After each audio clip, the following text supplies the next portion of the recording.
بسم الله الرحمن الرحيم وقد أعطيتنا ما لم تعط أحدا من خلقك فيقول أنا أعطيكم أفضل من ذلك. أعوذ بالله من الشيطان الرجيم. بسم الله الرحمن الرحيم. عن أبي سعيد الخدري رضي الله عنه قال قال رسول الله صلى الله عليه وسلم إن الله تبارك وتعالى يقول لأهل الجنة يا أهل الجنة فيقولون لبيك ربنا وسعديك فيقول هل رضيتم فيقولون وما لنا لا نرضى وقد أعطيتنا ما لم تعط أحدا من خلقك فيقول أنا أعطيكم أفضل من ذلك. قالوا يا رب وأي شيء أفضل من ذلك؟ فيقول أحل عليكم رضواني فلا أسخط عليكم بعده أبدا. رواه البخاري. السؤال الثاني: بسم الله الرحمن الرحيم. هلك نبي خلفه نبي وإنه لا نبي بعدي وسيكون خلفاء فيكثرون. بسم الله الرحمن الرحيم.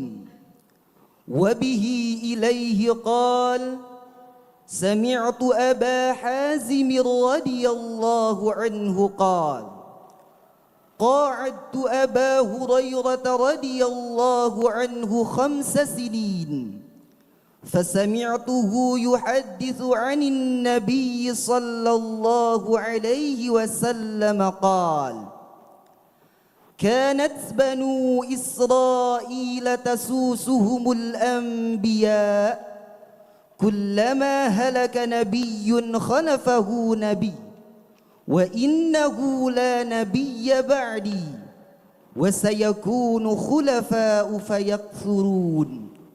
قالوا فما تأمرنا؟ قال فو ببيعة الأول فالأول أعطوهم حقهم فإن الله سائلهم عما استرعاهم. رواه البخاري. السؤال الثالث: بسم الله الرحمن الرحيم.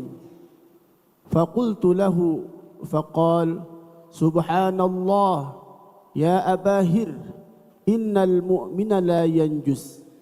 بسم الله الرحمن الرحيم.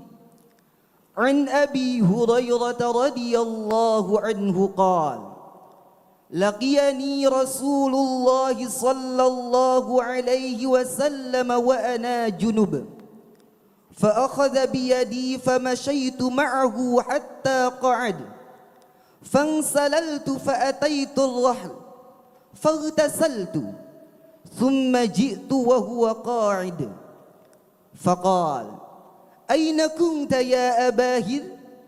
فقلت له فقال سبحان الله يا أبا هر إن المؤمن لا ينجس. رواه البخاري.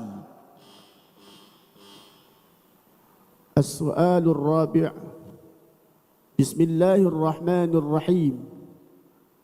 أن أبا هريرة رضي الله عنه أخبره أن أعرابيا بال في المسجد فثار إليه الناس ليقعوا به فقال بسم الله الرحمن الرحيم.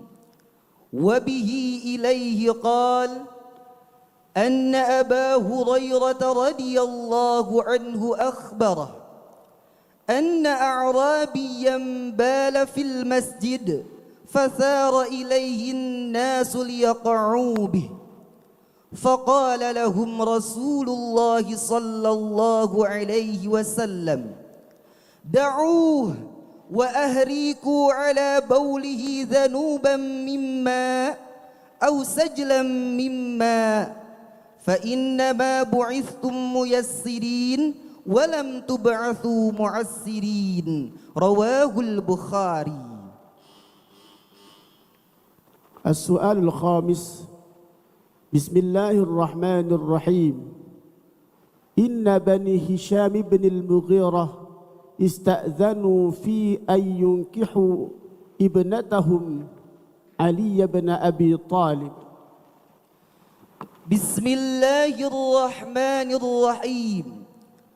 عن المسور بن مخرمة رضي الله عنه قال: سمعت رسول الله صلى الله عليه وسلم يقول وهو على المنبر: إن بني هشام بن المغيرة استأذنوا في أن ينكحوا ابنتهم علي بن أبي طالب، فلا آذن ثم لا آذن ثم لا آذن إلا أن يريد ابن أبي طالب أن يطلق ابنتي وينكح ابنتهم، فإنما هي بضعة مني يريبني ما أرابها ويؤذيني ما آذاها، هكذا قال. رواه البخاري. السؤال السادس: بسم الله الرحمن الرحيم. حتى يكون ل50 امرأة القيم الواحد. بسم الله الرحمن الرحيم. عن أنس بن مالك رضي الله عنه قال: لأحدثنكم حديثا لا يحدثكم أحد بعدي، سمعت رسول الله صلى الله عليه وسلم يقول: من أشراط الساعة أن يقل العلم ويظهر الجهل ويظهر الزنا وتكثر النساء ويقل الرجال، حتى يكون ل50 امرأة القيم الواحد. رواه البخاري. السؤال السابع: بسم الله الرحمن الرحيم. إذا دخل العشر شد مئزرة. بسم الله الرحمن الرحيم. عن عائشة رضي الله عنها قالت: كان النبي صلى الله عليه وسلم إذا دخل العشر شد مئزره وأحيا ليله وأيقظ أهله. رواه البخاري.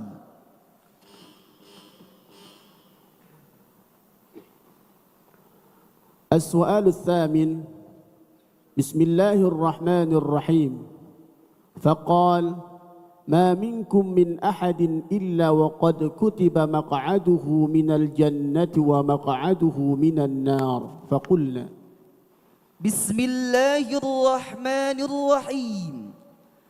عن علي عليه السلام قال: كنا جلوسا عند النبي صلى الله عليه وسلم فقال: ما منكم من أحد إلا وقد كتب مقعده من الجنة ومقعده من النار. فقلنا: يا رسول الله أفلا نتكل؟ قال: لا، اعملوا فكل ميسر. ثم قرأ: فأما من أعطى واتقى وصدق بالحسنى فسنيسره لليسرى، إلى قوله: فسنيسره للعسرى. رواه البخاري. السؤال التاسع: بسم الله الرحمن الرحيم. اختتن إبراهيم عليه السلام Bismillahirrahmanirrahim. An Abi Hurairah radhiyallahu anhu qala qala Rasulullah sallallahu alaihi wasallam اختتن إبراهيم عليه السلام وهو ابن 80 سنة بالقدوم رواه البخاري.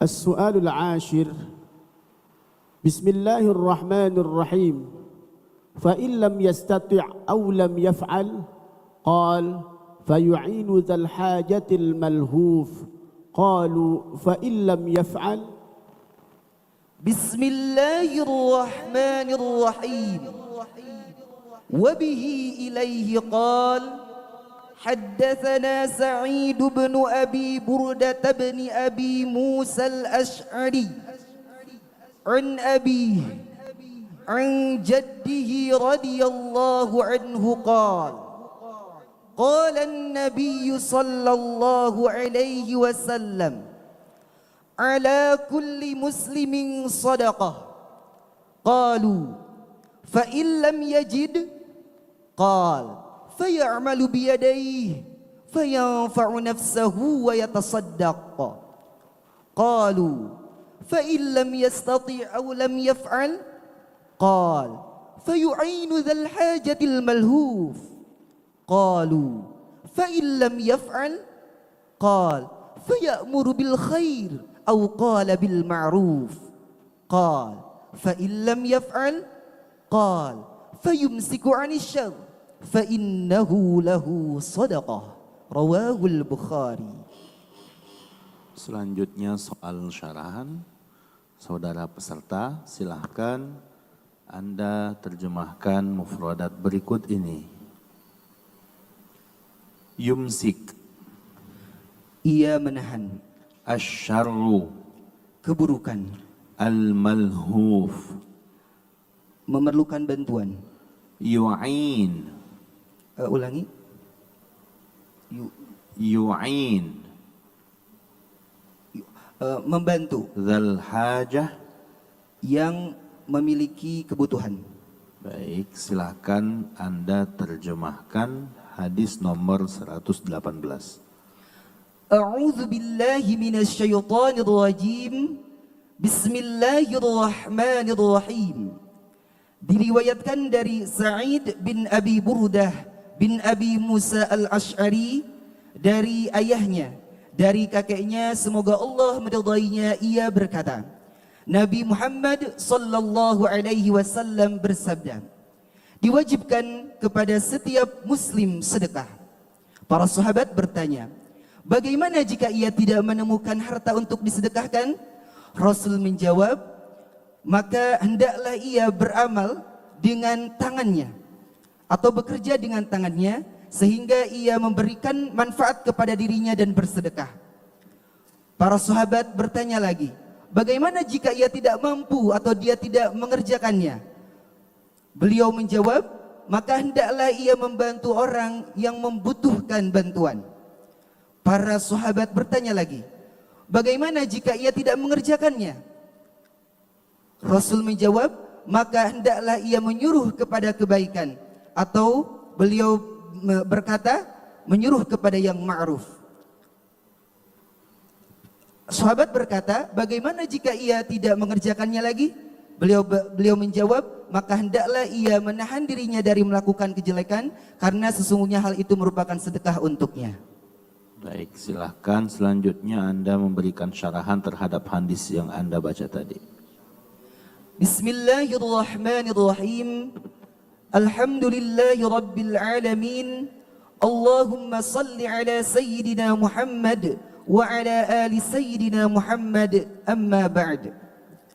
Dewan Hakim yang arif dan bijaksana, hadis ini menjelaskan mengenai konsep luas daripada sedekah, yang mana sedekah di dalam fikih muamalah ialah memberikan sesuatu kepada orang lain dengan ikhlas, baik dari harta maupun yang lainnya. Namun masyarakat kebanyakan memahami bahwasannya sedekah itu harus berupa harta. Hal ini pun terjadi di zaman Rasulullah Sallallahu Alaihi Wasallam, bahwa kala itu yang menjadi latar belakang turunnya hadis ini, banyak sahabat kemudian yang belum memahami konsep luas daripada sedekah. Mereka hanya memahami bahwa sedekah itu identiknya dengan harta, sedangkan banyak daripada mereka yang tidak memiliki harta. Bertanyalah para sahabat, karena di sini redaksinya diwajibkan oleh Rasulullah, ala kulli muslimin sedekah, wajib untuk setiap muslim itu sedekah. Karena memang sedekah itu ada dua, ada sedekah sunnah dan ada sedekah wajib, yaitu yang disebut dengan zakat. Dan zakat itu beda fungsinya dengan sedekah. Kalau zakat itu kenapa diwajibkan? Karena berfungsi untuk membersihkan diri dan juga membersihkan hati, sebagaimana firman Allah, dan harta sebagaimana firman Allah di dalam Al-Qur'an, khudh min amwalihim shadaqatan tutahhiruhum wa tuzakkihim biha wa shalli alaihim. Bertanyalah para sahabat kepada Rasulullah karena adanya kewajiban untuk bersedekah. Wahai Rasulullah, bagaimana dengan kami yang tidak mempunyai harta? Karena mereka pahamnya bahwa sedekah itu harus dengan harta. Maka kata Rasul, faya'malu biyadaihi. Ayo bekerja dengan tangan kalian. Kalian punya tangan, ayo bekerja. Sehingga kalian memberikan manfaat kepada diri kalian, dan itu merupakan sedekah. Ini pun sesuai dengan sabda Rasulullah Sallallahu Alaihi Wasallam yang mengatakan bahwa walang tunfiqu nafaqatan illa ujirta biha hatta taj'alu ma fi imra'atik. Bahwasanya apa yang diberikan kepada keluarga, apa yang diberikan kepada diri, itu juga merupakan sedekah. Jadi jika kita bekerja, contohnya kita bekerja namun uangnya pas-pasan hanya untuk diri kita saja, maka itu juga sudah bersedekah kepada diri kita. Selanjutnya para sahabat bertanya lagi, bagaimana jika tidak mampu untuk bekerja, entah karena keterbatasan fisik, contohnya sudah tua ataupun lain sebagainya? Kata Rasulullah, jawab Rasulullah, fayu'inu dal hajatil malub. Ayo bantu orang yang memerlukan bantuan. Ini disebutkan dalam hadis lain, ala kullu sulama minan nasi alaihi sadaqah, kullu yaumi yu'inu ar-rajula fi dabatihi yuhamiluhu 'alayha aw yarfa'u 'alayha mata'ahu sadaqah. Membantu orang menaikkan kardus ataupun menaikkan barang ke dalam bus juga sedekah. Ataupun contoh, ada yang bertanya, kemana tempat STQ cabang hadis 500? Arahnya ke kiri, itu juga merupakan sedekah, karena itu membantu orang lain menemukan arah jalan. Selanjutnya bertanya lagi para sahabat, bagaimana jika masih tidak bisa melakukan? Kata Rasul, faya'muru bil ma'ruf, faya'muru bil khair. Ayo ajak manusia kepada kebaikan. Kalau ada yang nongkrong di pinggir jalan, ajak untuk melakukan sholat. Kalau ada yang kelihatannya kurang baik, ajak untuk melakukan kebaikan. Itu juga merupakan sedekah. Ketika tidak mampu, masih tidak mampu, maka kata Rasul, fayumsiku anis syarr. Ayo, tahan diri kalian untuk melakukan kejelekan, karena itu pun merupakan kesedekah. Karena as-sabru anil masiyah merupakan suatu kebaikan ataupun yang akan mendatangkan pahala kepada kita. Kemudian hadis ini jika kita interpretasikan di zaman sekarang, maka banyak sekali hal-hal yang dapat kita lakukan untuk menjadi sedekah. Apalagi kita di era digital, era modernisasi yang mana kita semua sudah tahu tentang teknologi dan kita memakainya seperti handphone dan lain sebagainya. Maka kita jadikan apa yang kemudian menjadi kelebihan di zaman ini untuk kita bisa bersedekah, seperti menyebarkan hal-hal baik di dalam media sosial dan lain sebagainya. Itu merupakan sedekah yang paling gampang yang kita lakukan di zaman sekarang. Demikian penjelasan dari hadis ke-18. Baik, selanjutnya bagaimana pendapat Anda tentang menahan diri dari keburukan di era digital menurut pandangan hadis yang Anda baca tadi? Bismillahirrahmanirrahim. Baik Dewan Hakim, terima kasih atas pertanyaannya. Bagaimana cara menahan kita melakukan kejelekan di era digital? Pertama-tama adalah kita tahan untuk tidak melakukan hal-hal yang buruk di dalam media sosial. Contohnya melakukan hate comment, memfitnah dan lain sebagainya. Karena begini, orang yang memfitnah orang lain, kalau seandainya dia tahu orangnya, dia gampang untuk meminta maaf.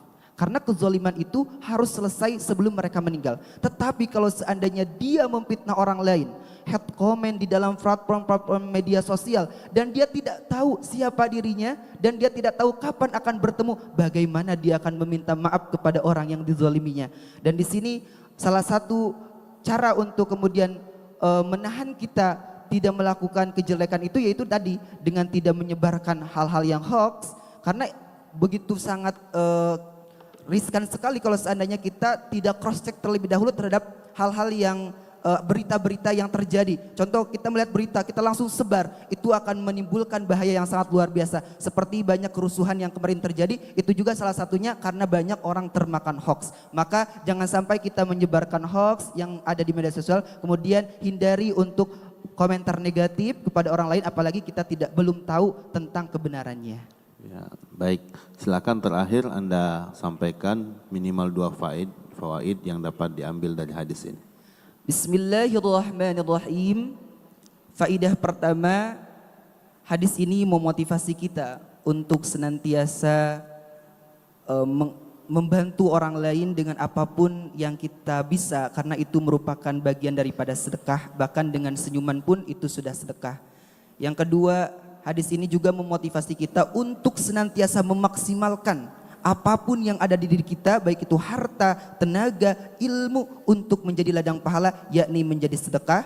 Hadis ini juga memotivasi kita untuk senantiasa menjaga diri daripada keburukan, termasuk di era media sosial. Jazakallahu khairan. Jazakallahu khairan wa barakallahu fiik. Wallahu a'lamu bissawab. Shadaqallah wa sadaqar rasul. Walhamdulillahi rabbil alamin.